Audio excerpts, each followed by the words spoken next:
मैं आहिस्ता चलता हूँ, मगर मैं कभी पीछे की जानब नहीं जाता।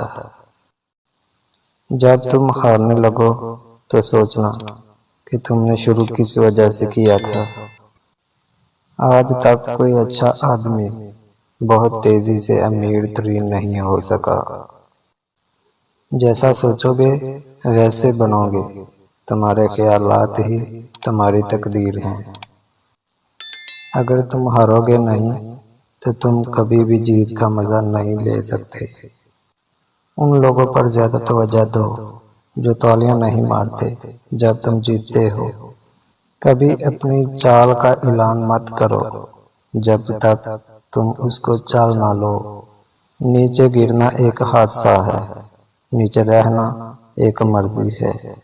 हम बिस्तरी का भरपूर मजा लेना चाहते हो तो जैतून का तेल दूध में डाल के पिया करो।